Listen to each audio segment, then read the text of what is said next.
This module was not meant to be a deep dive into asynchronous Apex, but was instead intended to give you enough to get started on times when you may need to consider how to offload synchronous work into asynchronous work. You saw the big picture, where I described the overall pattern of building first for the simplest solution in a fully synchronous design, then to an asynchronous design, and then perhaps knowing when to build code that runs outside the Salesforce platform. A few hands-on examples, a queuable job, and an asynchronous Apex trigger that responds to change data capture events. Finally, it's important to note that this material is viewed from the perspective of managing governor limits.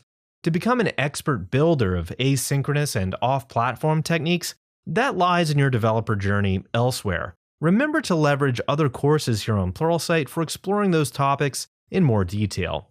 To begin wrapping up this course, let's finally recap everything we've covered so far in the next module, as well as introduce a few advanced tips and tricks for improving the performance characteristics of your Apex code.